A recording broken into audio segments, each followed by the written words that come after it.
Hey, everybody, it's your girl Barbie J here with the recap and review of Powerbook 3 Raising Kanan, Season 3, Episode 7, Where All Are Guilty. And where is that?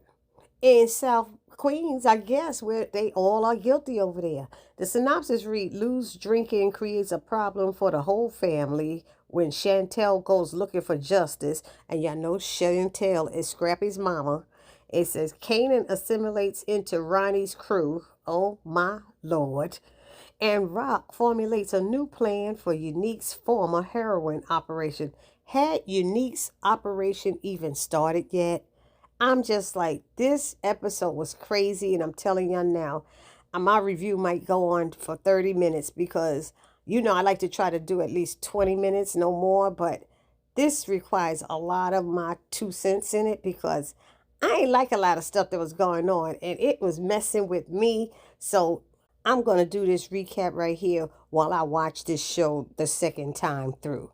And before we get started, if you are new here and have not subscribed to my channel as of yet, please take a moment right now and hit that subscribe button. And if you are old and returning back here, I don't mean old as an age, but if you have been checking out my channel for a few months now and you haven't subscribed yet, please take a moment right now and hit that subscribe button and help my channel grow. Then I ask that you hit the like button. Smash that sucker, baby. Write a comment, join the conversation, and then share because sharing is caring. Anyhow, I ain't gonna lie to y'all. This episode started off kind of funny to me. Even though it wasn't funny, I laughed because of Ronnie.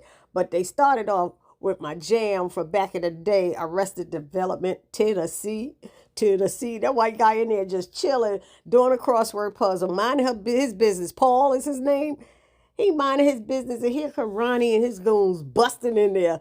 And I said, what the hootie, the blowfish? And Ronnie just punched him in the stomach. And I said, I know this got Kanan written all over it. So they drag him out, the two goons drag him out and stuff. And Ronnie freaking sees the dude's coat on the floor, and there's a rack up there.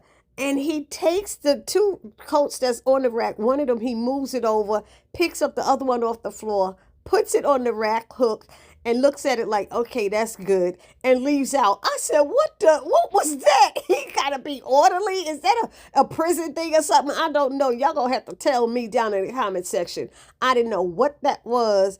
But he crazy when they just that orderly with things have to be hanging. He gonna move homeboy's jacket from the peg it was on, move it over and put the other one in. Now that's the right way it should be. I'm like, I've seen people organize their seasonings in the cabinet and stuff like that. But this was some new stuff, especially when it ain't even your damn house. Anyway, they bring Paul to Famous's apartment that Kanan done took over. And he's like, yo, Kanan, tell him I'm cool. And Kanan's like, you not cool. Ronnie don't like that issue talking about going to the police. And he's like, I was just saying that. I wasn't going to do it. Ronnie talking about saying it's worse than doing it. I said, what? And then he's sitting on the couch and he about pissed himself, But of course he gonna piss himself. He's sitting there, you got this big old gun, and Kanan laughing like it's funny. Like, Kanan, what would you be doing if somebody had your butt with a gun? But see, Famous coming there to get his stuff. He opened the door and Kanan like, what you doing here? He said, yo, I could come back another time. He said, he's like, Ronnie like, you ain't gotta leave. He was like, no, y'all look busy. No, you could stay. You ain't gotta go. And so he said, they took what's his name out. They took Paul out to clean himself up. The three guys gave them some privacy, as Ronnie put it. And Kanan's like, what you doing here? He said, I came to get the rest of my stuff. I couldn't get it later. He's like, yeah, well, get your stuff and be gone when I get back. I gotta make sure Ronnie don't kill this Igor. I said, listen to him trying to be tough. So Famous grabbed all his stuff and he grabbed the gun that was behind the bookcase. He was gonna put it in his pants. Then he put it in the bag, the duffel bag. And when he was about to get to the door, here in come Ronnie and Kanan. And Ronnie like, what's in the bag? And Famous said, my ish. I'm moving back to my mom's. He's like, what's wrong with living here? He said, nothing. She just misses me. That's it. And Ronnie was like, what's she miss about you? He said, what? he said, "What's so effing good about you that your mom misses you?" And you looking at Kane, you look at Kanan's face. Kanan looking at him like he crazy too, and even Kanan look a little confused. And Famous is like, I'm her son. He said, I'm my mother's son, and she don't miss me. And he's like, well, you're gonna have to ask my mom's. But Ronnie, you's a freaking sociopath or something. You know, why would your mama miss you? She probably glad she gone and sorry she had you, you know? But then he said that Kanan said you talk. And maybe that's what your mom's miss you talking. He said, no, I don't talk. He said, for real, Kanan? You said that? Really? He said, no, I don't talk like that. He said, you ain't got to worry. He said, I look like I'm worried, Igga. I said, oh, brother. I'm like, come on. And Kanan just standing there, like, not letting him, letting this go down. And he said, Kay, can you tell him I don't talk like that? I'm like that. And Kanan comes saying, oh, yeah, he don't talk like that. He keeps stuff close, mostly. I said, what's with the mostly, really? And if he don't, I'll F him up myself. I was like, trying to be tough. Here we go again. So now we have Detective Howard talking to FBI agent Tanner about Marvin Thomas. And he's trying to find out what these FBI people know about Marvin. But the FBI guy keeps telling him he can't tell him anything. He said Detective Ogden over in narcotics told us this, that, and the other. He said, well, you know I'm up for Ogden's position, right? He said, and when you get it, I'll spill the beans and tell you everything. I'll drop my pants and everything. I didn't know what that meant when he said he'll drop his pants, but whatever. So he's asking, does he have any Italian connects and all that stuff? And how it's giving a little bit of information, like he's known around the way as a tough guy, don't take no ish from nobody type of thing. He said it's not outside of the realm that he might do it, but I don't know if he could do this big operation like that. So anyway, while he's saying that, he sees Detective Payne come by with Scrappy's mama. And Scrappy's mama is fussing and stuff. And he said, you know what? He told the FBI agent, talk to Detective Payne. He know these streets better than anybody. And he said, oh, he looks like he's in the middle of something. He said, oh, no, that's just some neighborhood broad that could be complaining about parking tickets. So he gets up and goes over there and tells Detective Payne that Tanner from the task force wants to talk to him. He said, now? Yeah, now. He said, I'll take care of this for you. He said, oh, thanks. He said, you owe me, because I guess this lady be bothering Payne all the time, coming in there saying that her son didn't kill himself. So when she sits down and Howard tries to talk to her and ask a question, she said, I know Payne. I don't know you. He said, well, you get to know me now.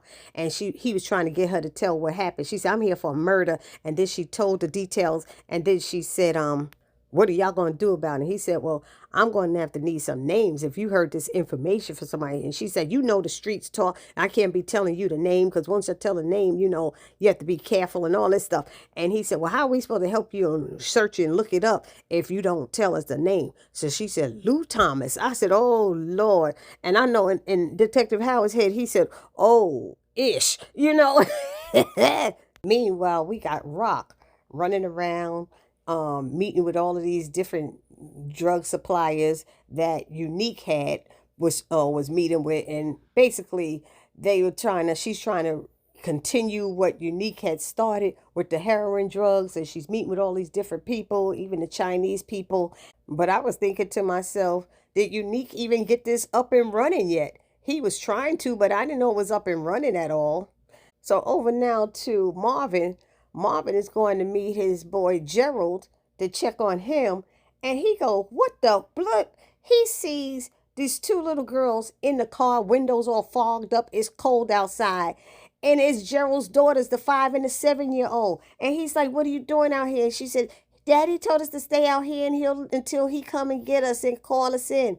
He's like, what? How long you been out there? Come to find out, them kids been out there about 2 hours, 3 or something. Ridiculous. Gerald opens the door and you see the track marks in his arms. It looked like in both arms, like 2 or 3 tracks in each arm. He up there getting high, got his kids out in the damn cold. I said, what? Marvin's like, you F up.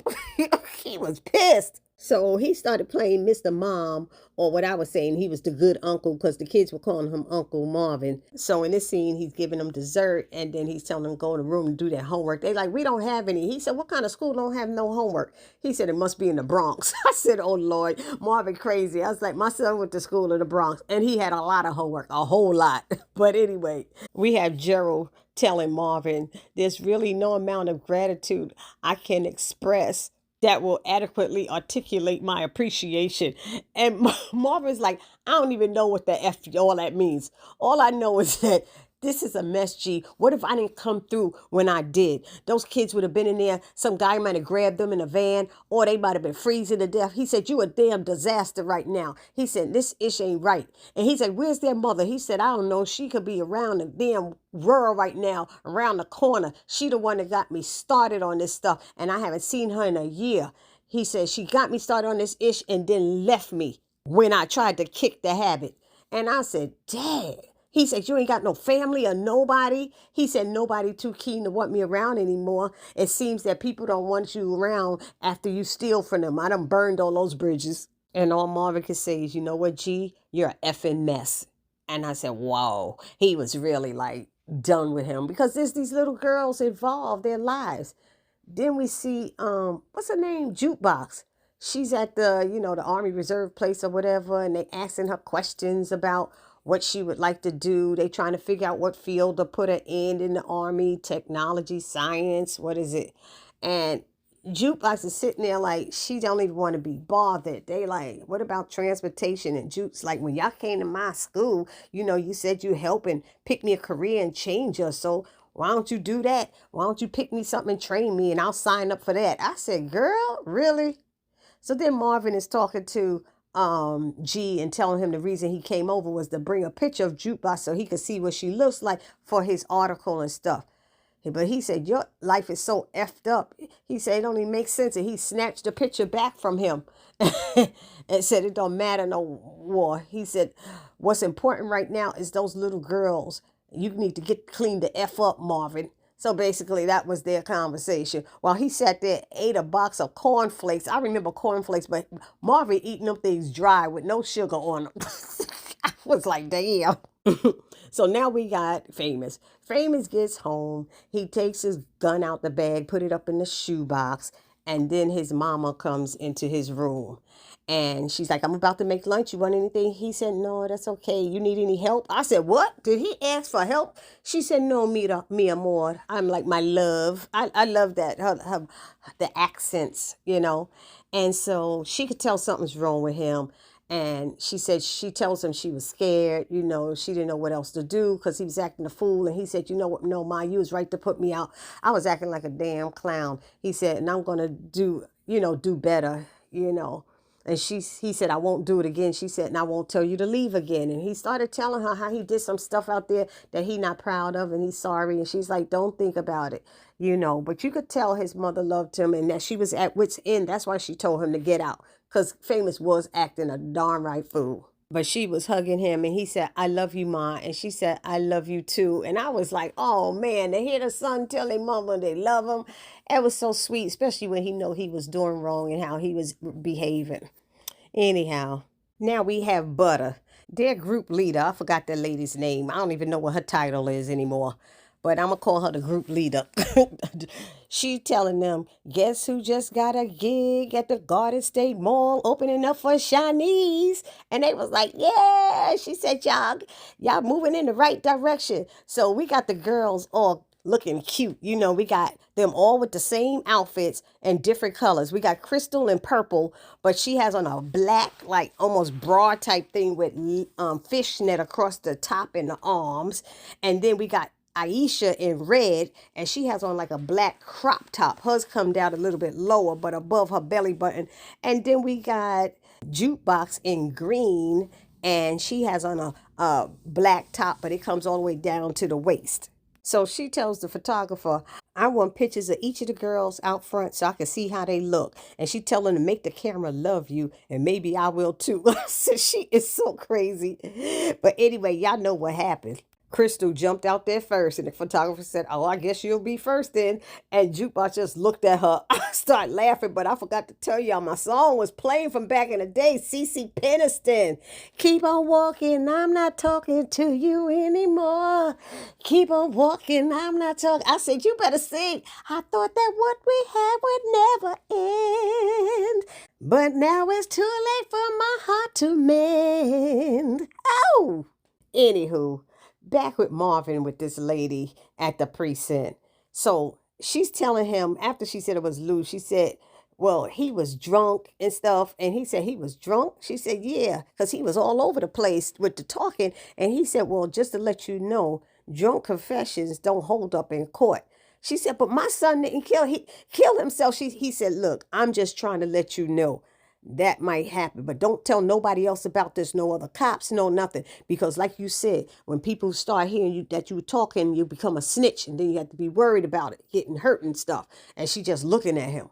Then the next thing you know, he don't call Rock. He's meeting with Rock and letting her know that her stupid little brother showed up drunk and told Scrappy's mother all this stuff. And she's like, what? And he said, you know, is there anything you don't F up? She said, this ain't more than me. This my little brother. He said, it's under your people, so it's your F up. And she was like, no, you just mad because this could come back to you because you messed up on that scrap stuff.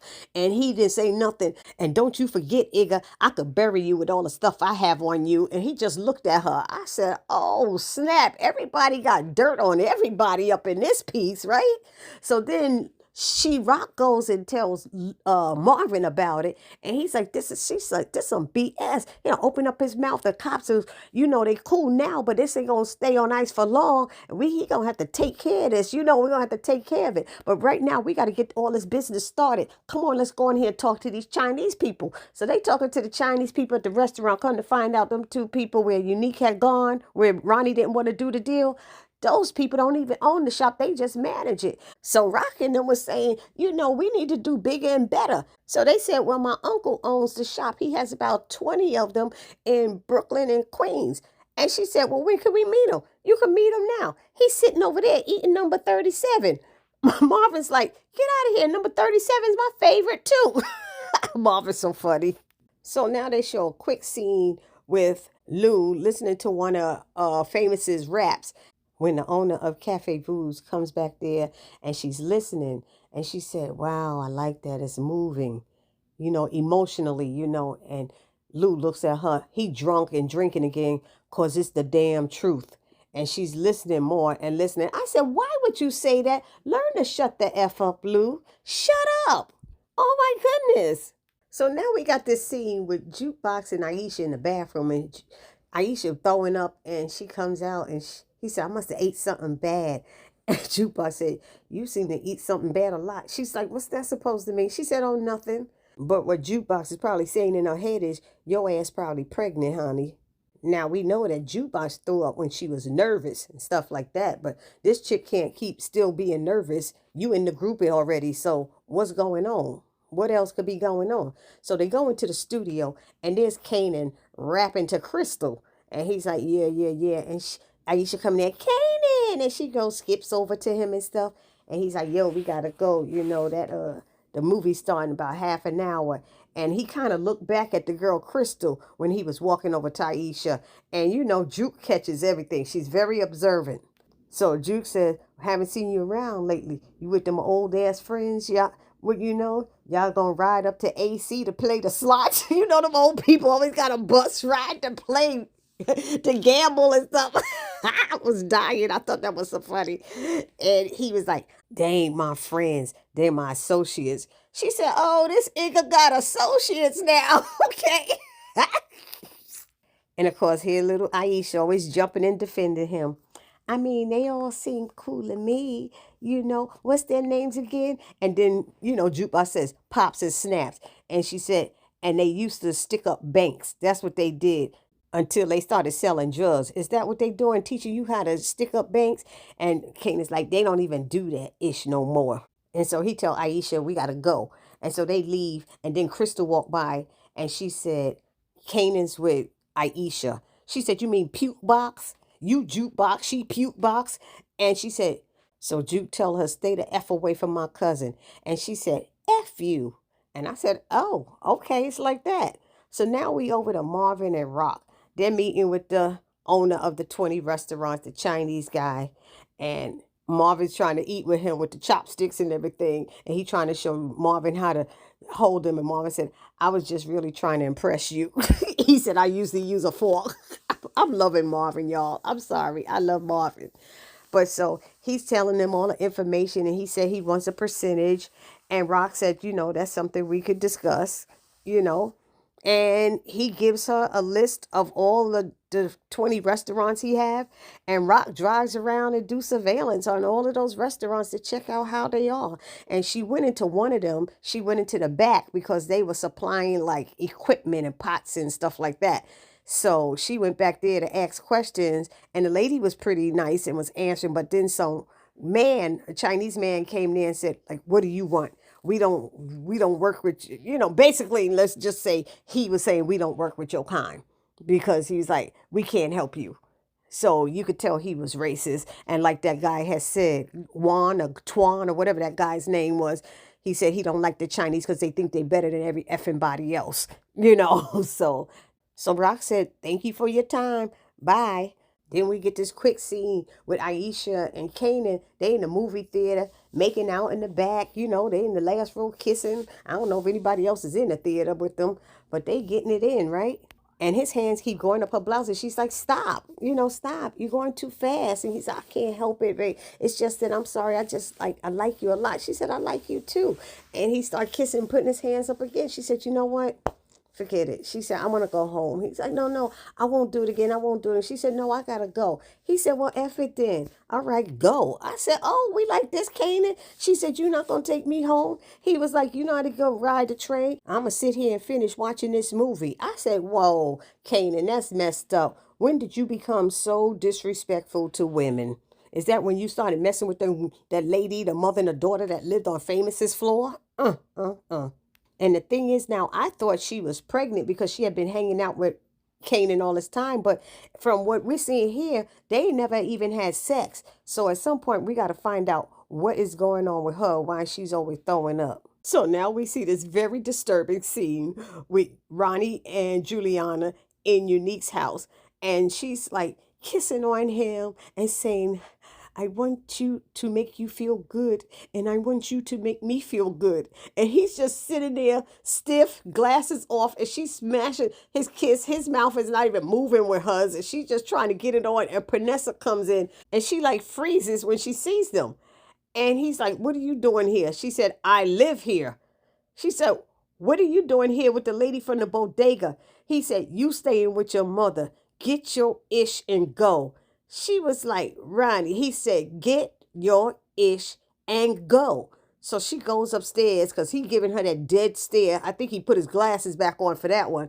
And then Juliana puts it in his head. She playing mind games with this man. She's with she don't like you. It's not good for us to be seen together, And he's like, Panessa's family, she ain't nothing to worry about. Oh, no, but it's dangerous. Enemies are dangerous when they're family. Why she gotta be an enemy? And now she putting that in his head. And now Ronnie's thinking about it, because then later on in the episode, we see Panessa getting out of the car with groceries, and she turned around and Ronnie's there. She said, Ronnie, are you following me? He said, this where your mother live?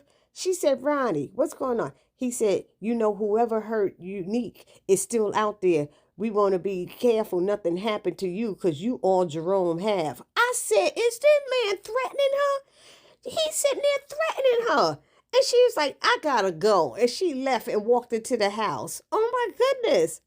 Then we have Marvin. He shows up to the studio and he yokes up Lou. Lou is like, what's the matter with you? You lost your damn mind. He said, you want to kill yourself? Go ahead. But don't be taking the rest of us with you, running off your damn mouth to Scrappy's mother and dropping your name. He said, what did I do? I didn't even remember doing that. He was so drunk, he didn't even remember doing that.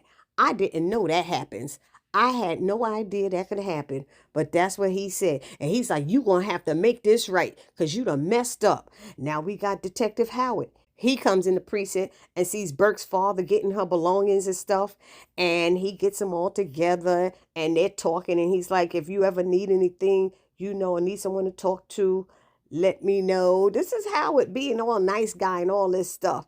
So I was like, oh God, Detective Howard, please stop trying to be the nice guy. It's bad enough you said all that mess at the doggone funeral. But then the father leaves, and then he meets up with Adina, who was Shannon's girlfriend. He wanted to apologize to her and give her a picture that he found of them, saying that he thought she might want it. So she sat down next to him in the park, and he started talking about how he messed up as a father and things he did or shouldn't have done with Burke and stuff. And then he said she had this obsession with Howard and she wanted to start talking about it. And the girlfriend said, nope, I ain't doing it. I ain't got nothing to say about that. We need to just let that go.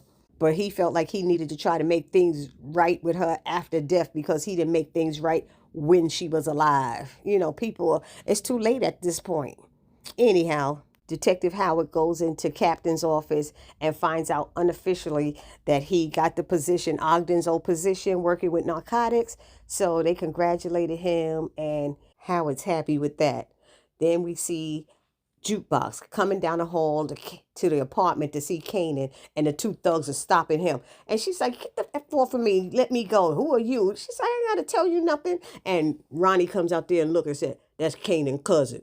And so they let her in, and she walks in, and he's like, next time, why don't you call first? She said, why the F would I do that? Never did it before. And she's like, what are you doing here with this dude? And he was like, look, what do you want? I'm busy or something like that. She said, Aisha told me what you did at the movies. And he was like, he laughing and stuff. She said, I told you not to F this up. You're going to F this up and you're going to F up the music I'm trying to do. He said, Butter's okay and Aisha be okay too. She more like your type anyway. I said, what? She just too young. I said, oh, come on, Kanan. And she said, this issue doing here don't make you grown. I used to watch the snot out of your nose. I know who you are. You just a scared little boy trying to prove that you a man to your mama. And she walked out and left. And Ronnie said, I could talk to her. And Kanan said, you ain't never talking to her. My family ain't got nothing to do with you and me. And I said, it's about time you stood up and said that. But you didn't mind when he said, F rock. You didn't care about that, did you? Now we at Cafe Vos, and Lou's mother shows up. And she sees him drinking, talking about, it's a little early for that. He said, it's a little too late for you to effing care. I said, oh, snap. So the the lady who owns the place, she said, she ducked out of the way and stuff. And she goes, I need cash. Your sister's short and I got bills to pay. So Lou gave her what he got. And she was like, this all you got? She was like, your brother said you part owner in this place. And this all you got for your mother? She said, your father spent too much time in places like this. And you see what it did to him. And Lou said, this ain't do it to him. And we like, did what? I can't wait to find out the backstory on that, because this is the second time she said something about the father and how being in these clubs in the music business did something to him. Anyway, she leaves and the owner of the place goes, your mother? And he said, that's what it says on the paperwork. I said, oh, Lord. Then we see a quick scene with Jukebox updating Aunt Rock on Kanan and Famous' relationship and who he's hanging around with, those old people, Pops and Snaps. And she's like, what? And she's like, he's changing, Aunt Rock. He ain't the same.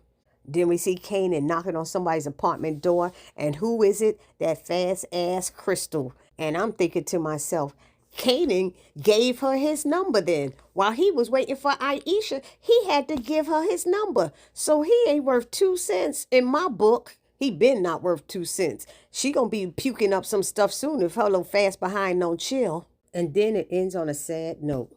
That doggone Lulu, he's still drinking in the car with Marvin. And he's like, I don't remember none of this. I don't remember being here or saying that. And he's tossing up the bottle, and Marvin's telling him, that's the problem right there. He said, nah, this is just a symptom or something. He said, well, if this is just a symptom, if Scrappy's mother's just a symptom, you the mother effing disease, because you sitting here drinking all that crap and causing all this drum problems and stuff. And so he staggered up there to the steps, knocked on the door, drank some more, staggering. The lady opens the door because she probably thinks she about to get some more information from Lou. Lou goes inside. He's pointing a gun at her, talking about he's sorry. He don't want to do this, but he got to do it or something like that. And she closes her eyes and he shoots her right in the middle of the head and she falls back, bam, onto the ground. And I said, oh my God. And then he pops her another time, I guess in the chest. And he comes out staggering down the steps and back to the car. I said, boy, alcohol will mess you up. So this is how this episode went down. I'm sorry this review was so long, but I had to give my 2 cents on all of this because it just kind of had me all jacked up inside. Y'all let me know how y'all felt about this episode down in the comment section, and I will see you all in the next video. Please do not forget to subscribe, like, comment, and share. It's your girl, Barbie J, saying peace.